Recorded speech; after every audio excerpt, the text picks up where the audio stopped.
Hey everybody, how are you doing? Hope you're all well. On today's shred session, we're going to be hooking up and setting up a new Pedaltrain pedal board. Let's go!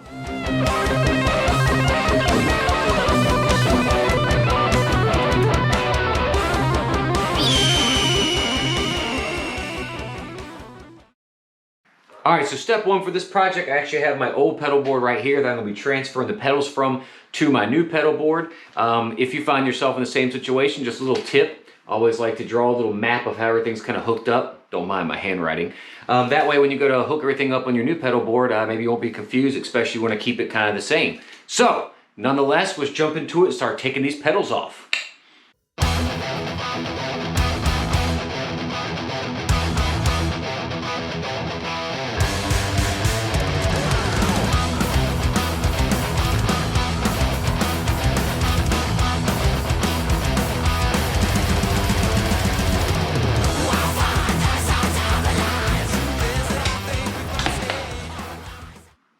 Alright, so the next step in this case, I've actually got to mount some brackets onto the power supply. So I'm using a Voodoo Lab Pedal Power 2 Plus, and in order for it to be mounted to the bottom of the Pedaltrain, you've got to install some brackets. Of course, you can make your own, but Voodoo Lab also makes some. If you could see that, I'll leave a link in the description below. But the brackets look like this. They're going to be installed on the side of this, and therefore we can start lining up our holes to drill and mount it to the bottom of the pedal board. Let's do it!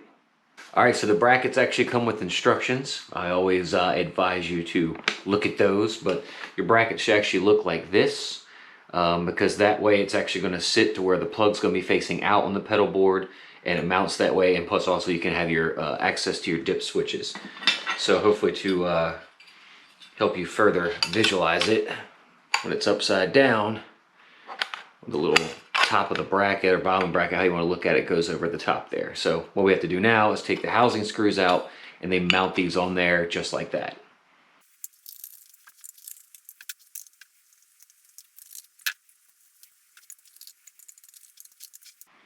Just sliding it here to where the bracket's actually flush with the back of it, so it'll be mounting on the back side of the pedal board.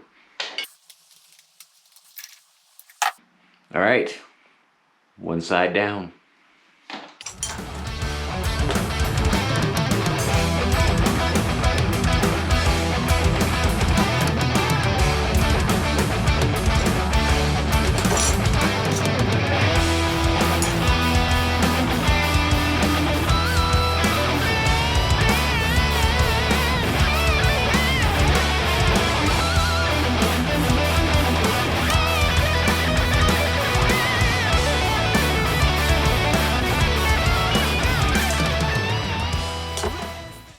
Alright, so now the bracket is installed. Alright, so now that you got your brackets on, you want it to kind of be sitting like this, where the two holes can actually go attached to the front of the board and to the bottom. I'm just going to measure the center of it because I just want to make sure it's dead center for me. And then we'll start marking our holes and then drilling in and mounting it.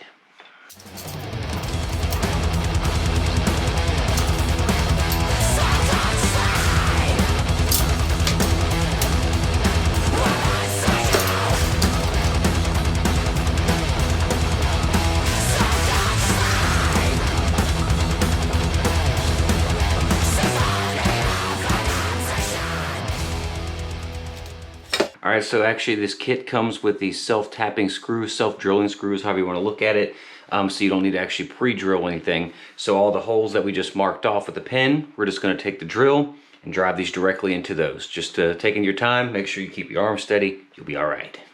Now I like to actually get the hole started and drilled first before I put the brackets on.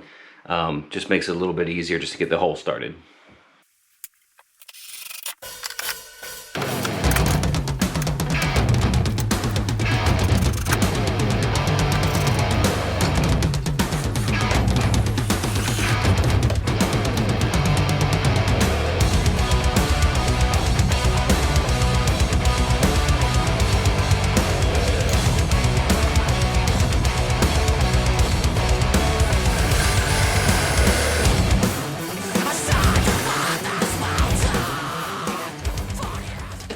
Alright, so there it is.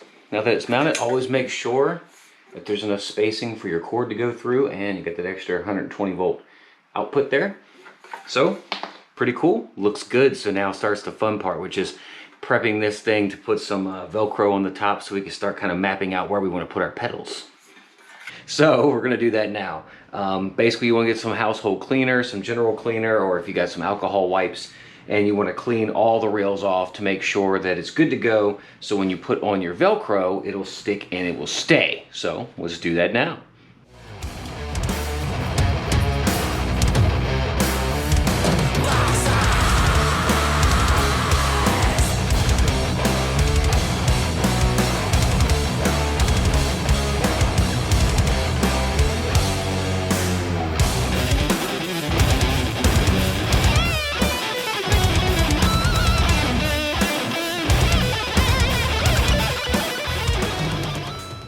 Use the dry side to get the rest of it off.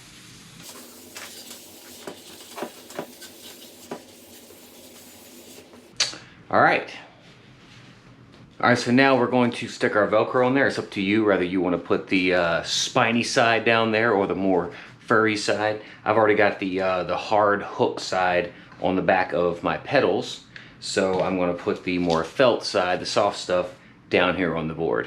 All right, so now that we got the surface nice and clean, we're going to go ahead and just kind of line up our Velcro tape with each one of the rails. I want to go all the way across just so I can use as much surface space as I want to later.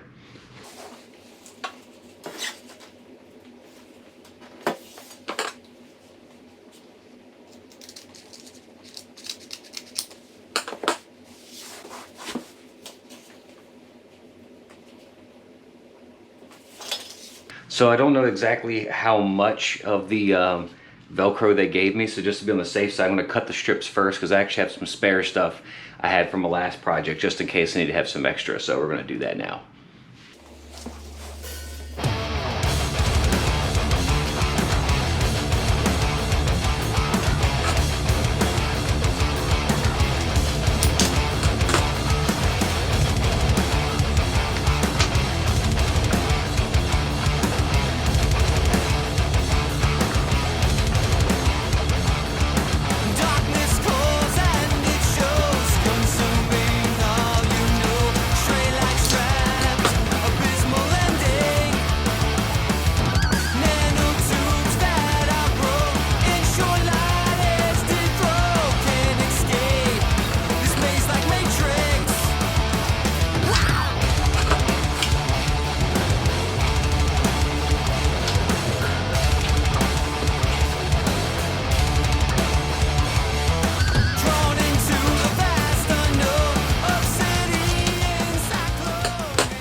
All right, so now you know we got to peel the paper that's on the back side of the adhesive, and then we want to put this thing down carefully, so make sure it's perfectly aligned the best we can make it.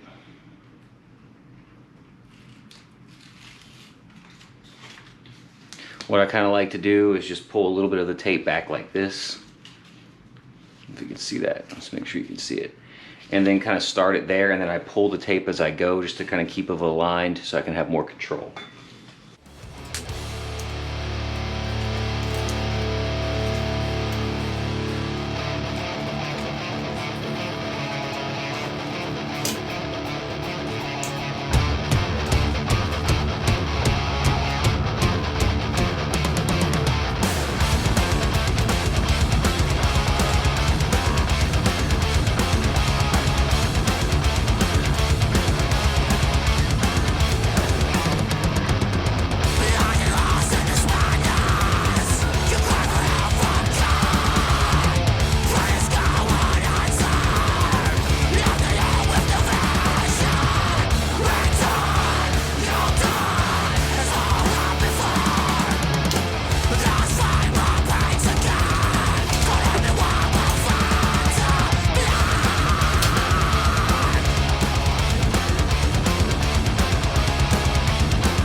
Awesome, got our Velcro on.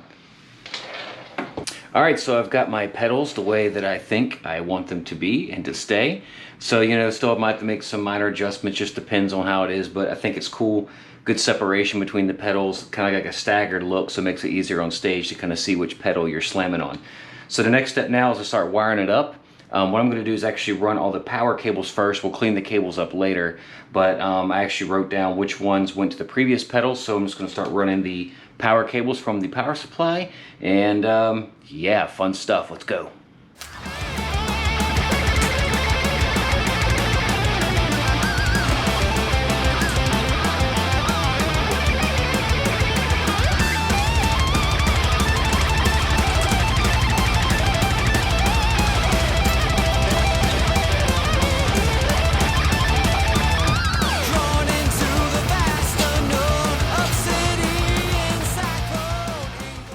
So if you want to see what I did there, I ran the power cord up, and actually the cord itself was hitting the rail, so I just kind of slid the pedal back up so that it would go straight down under the rail, and we'll clean it up later on the bottom.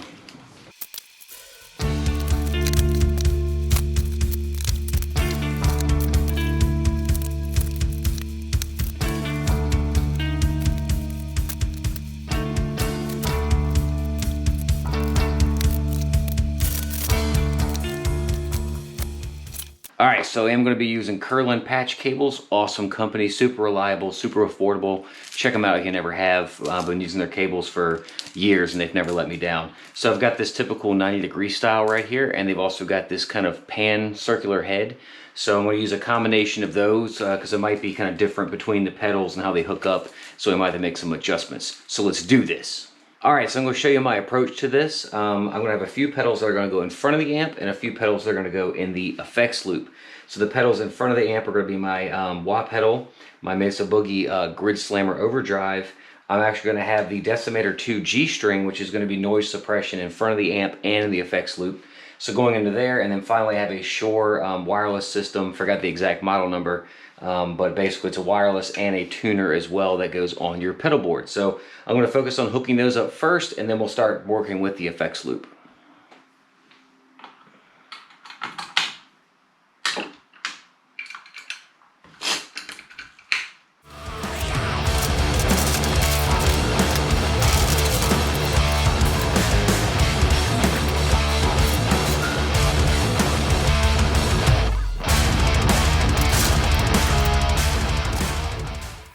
Alright, cool. So as you can see, I've got all the jumpers ran from all the pedals that are going to be going in front of the amp. I still might kind of run these cables underneath and stuff like that, but I kind of want to get the effects loop one generally hooked up first, and then I'll see how I can kind of route everything and make it look a little neater. So now we're going to focus on the effects loop pedals, and we'll start kind of hooking those up one at a time as well.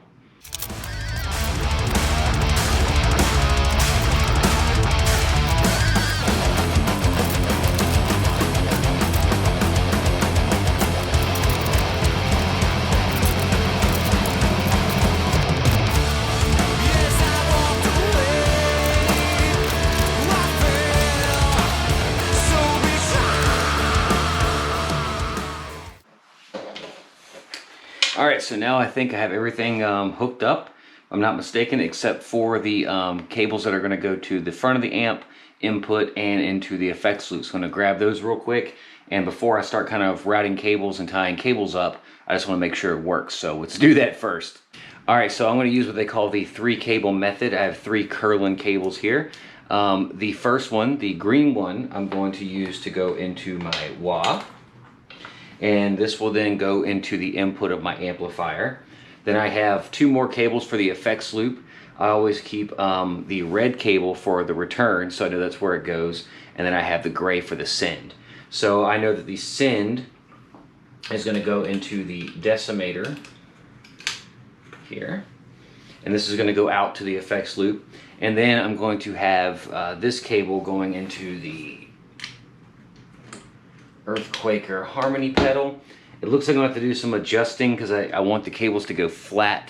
It's kind of, if you could tell, but it's kind of banging up here against the other cables, so it just doesn't sit quite right, and it needs to go out toward the amp. So we'll see if I can kind of clean that up a little bit.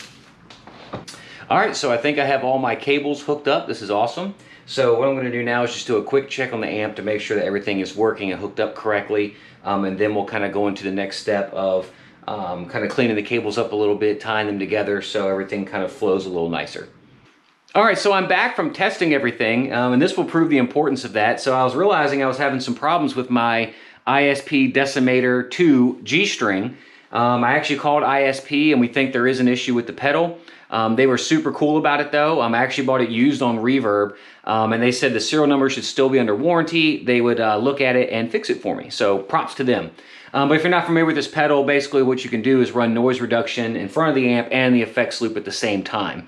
So moving forward for this video, I replaced it with the original Decimator 1, which I've had for almost 9 years and it's never failed me. I just won't be able to put noise reduction in front of the amp and the effects loop, but that's okay. We can always fix that later when the pedal comes back. Just want to make sure you knew that before we move forward. All right, so what I want to do now, before I start kind of securing all the cables, for those of you who might be first-time pedal board builders and are interested, I want to show you how I hooked everything up, because that might be of some interest to you and might help you out in the future. So let's take a look. So I'm going to try to get this up to you as close as I can, and explain what I did. So I basically have 2 loops going through this, okay? Understand that first. I have pedals that are gonna go in front of the amp, directly to the amp input, and I have pedals that I'm gonna have in the effects loop. So you need to understand that concept first. So we'll start with what I have in front of the amp, okay? Well, if you wanna think about it from the guitar, how is the guitar getting signal in? So in this case, instead of using a 1/4" cable, I actually have a Shure, I think it's a GLX 16 wireless system. It's actually a pedal. It's super cool, super durable, and it also acts as a pedal tuner, and it will actually mute all the signals so you can tune as well. So what I did is the start of the circuit starts from here because the wireless transmitter goes to this receiver. I then go from the output of the wireless to the input of the decimator. So this is my noise reduction.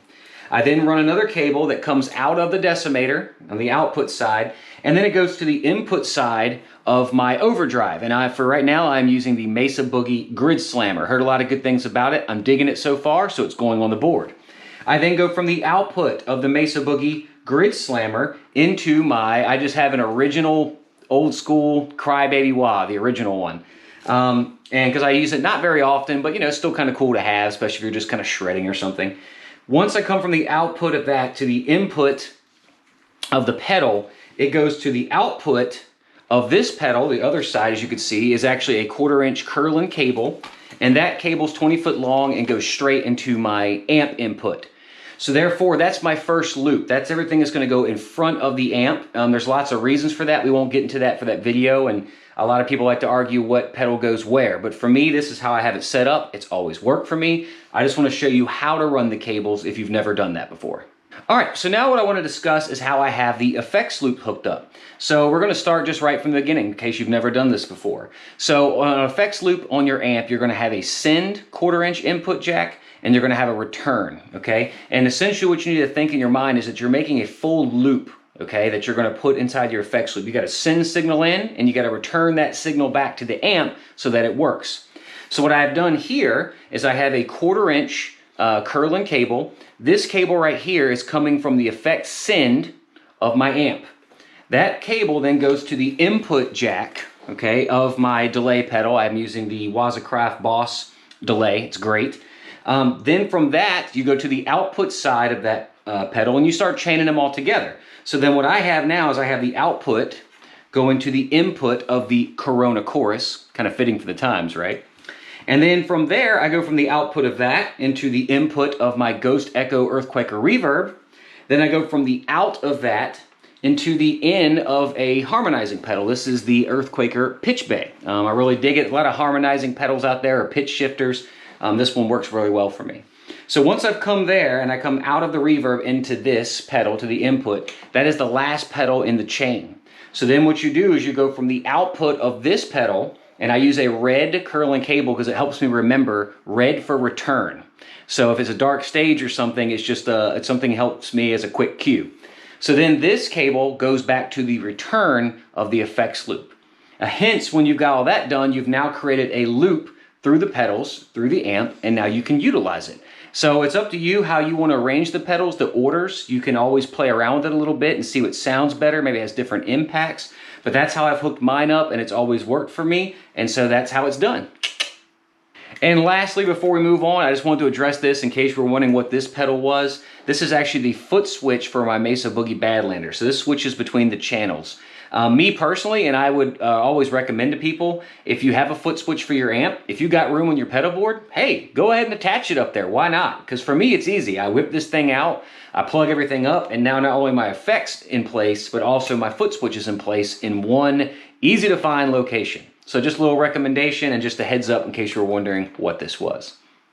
All right, for this portion of the video, I actually want to show you how I secure the cables and the way I go about it. A lot of different folks have different ways of doing it, but I have a few tips and tricks as well that I'd like to share with you. So let's go ahead and get into it. All right, so before we get started, one trick I want to share with you. So when you get if you get a Pedaltrain, for example, pedal board, you're going to get some zip ties or tie wraps, whatever you want to call them. And they're there for securing all your cables.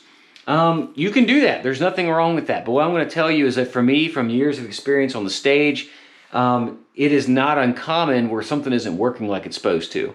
So you might have to start checking your cables, swapping things out. And I tell you what, if everything's tie wrapped together, in a pinch, it's very difficult to do that.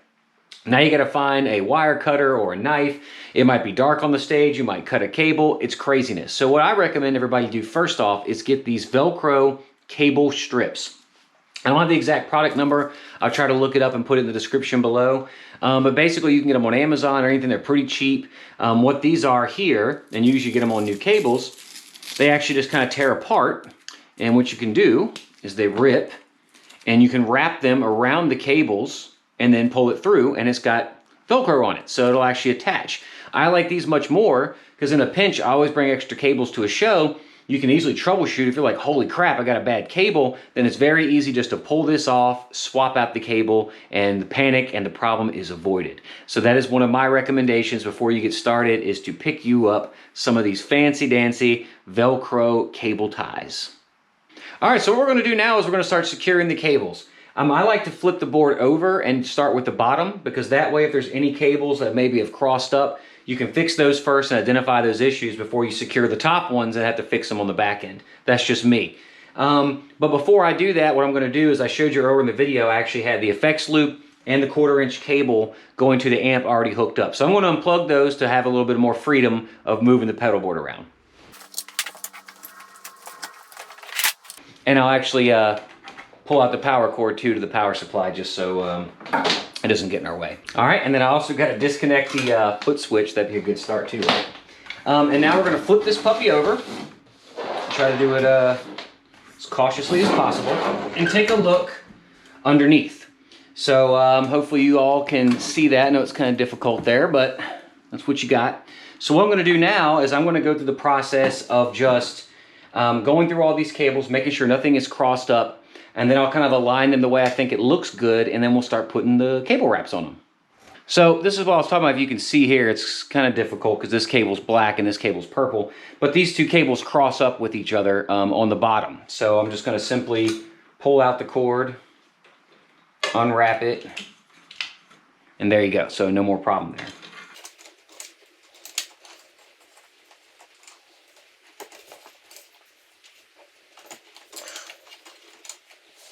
All right, so fortunately for us, we actually didn't cross too many things up in the process of hooking up the pedal board. So here's what I'm gonna do.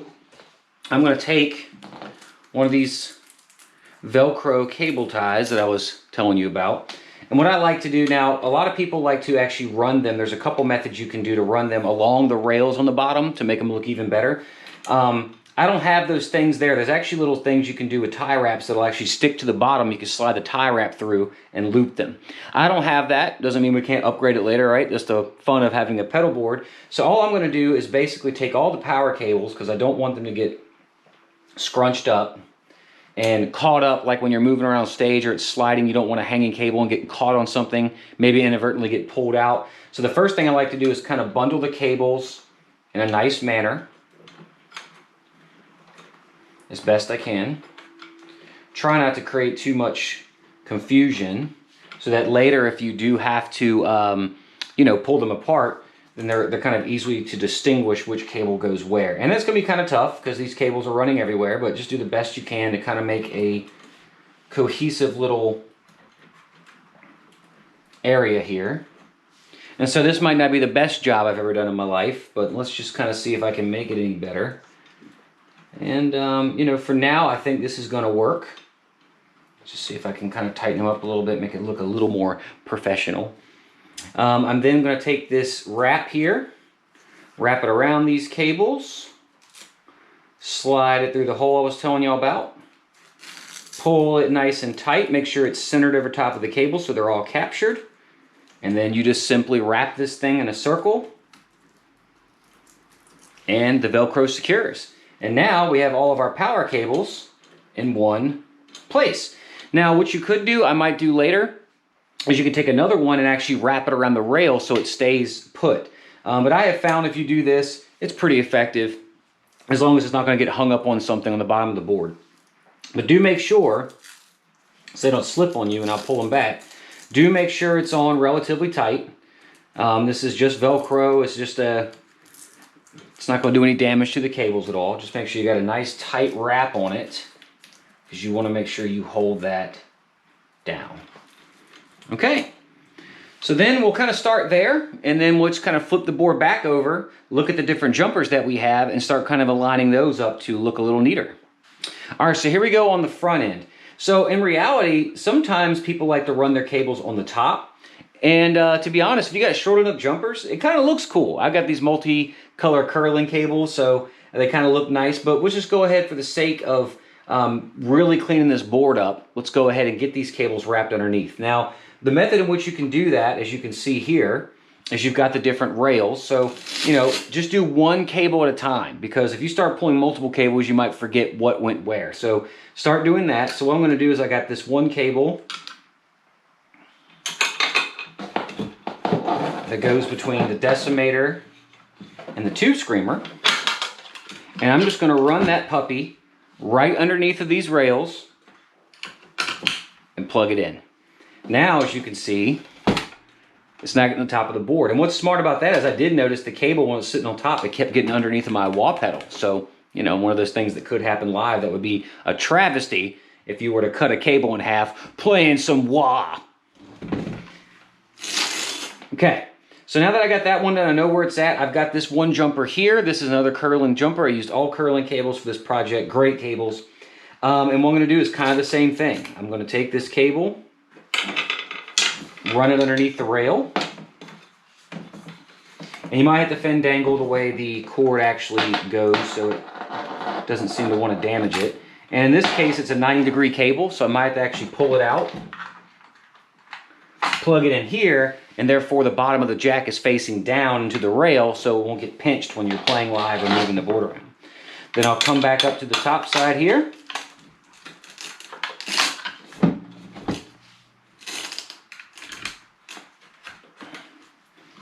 And there you go.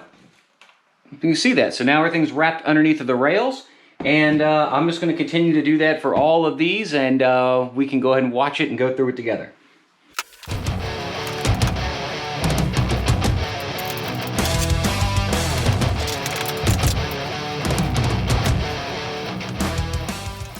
So I meant to mention as well that you can do this with the power cables coming from your power supply, therefore they're also not on the top of the pedal board. You can run them underneath the rails and literally just run them straight up to where they plug in directly to the pedal, and therefore it keeps less cables on the top of the board so you don't step on them and possibly damage them. All right, so now I've actually ran all the cables underneath, so you can see very minimum cable. I do have a large jumper jumping from one side to the other, but that's also going under the rail. You can just see it because it's bright yellow. But as you can see, cleans up quite nice, right? So now what I'm going to do is flip it back over again, because in the process of plugging and unplugging and rerouting, you possibly may have crossed up some other cables, so you want to check that, and then we can also secure those as well.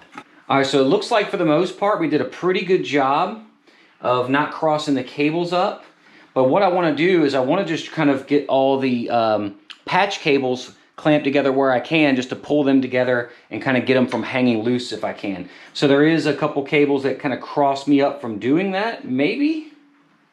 No, not really. So I'm just going to pull all these, and I want to pull these too tight, because you don't want to have so much tension where the smallest movement actually pulls the cable out of the jack. But what I'm going to do here, once again, we're going to pull out the handy dandy Velcro cable ties or cable straps. Pull that off, and you've actually got to remove this little small piece right there to make the hole work. And then I'm just going to Kind of hold those there. Loop those together.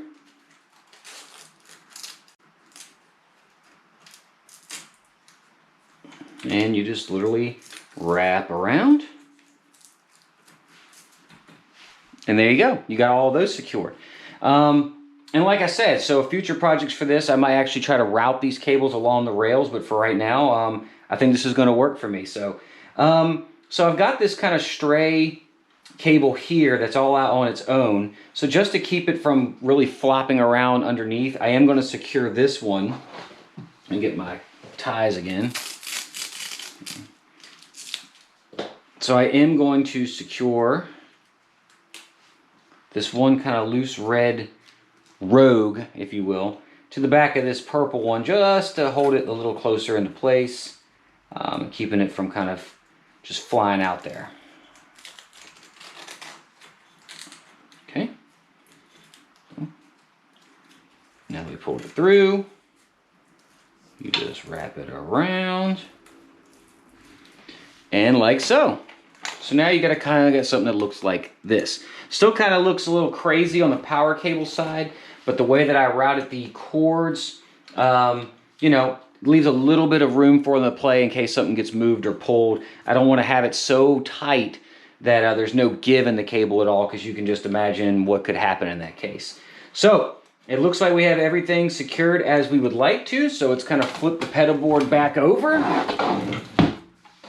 And I think we have a pretty finished product here for the time being. I really think we've got the cables routed in a nice way. They are secure. I like the way they're spaced, so therefore my big size 12 shoes won't hit multiple pedals at once. And I think it looks super cool, doesn't it? All right, so in conclusion, here is the final product. I absolutely love the way that it came out. Of course, you know, as time goes on, you know, all us musicians are always on the search for the perfect tone. So of course we can add things to this, take things away, and that's part of the fun of it, right? Endless possibilities. But now the next step for me is to plug this in, get inspired, just have a good time, and I'll save that for another video because I really just wanted to focus on how to hook one of these up from scratch. So let me know in the comments below what you think. Are you in the process of building a pedal board? Maybe there's some pedals on here you're interested in hearing. Just let me know. Hit the subscribe button for me and the like button, and I really appreciate it. I hope life's treating you all well, and I will see you soon. Soaring Eagle out, baby. Woo!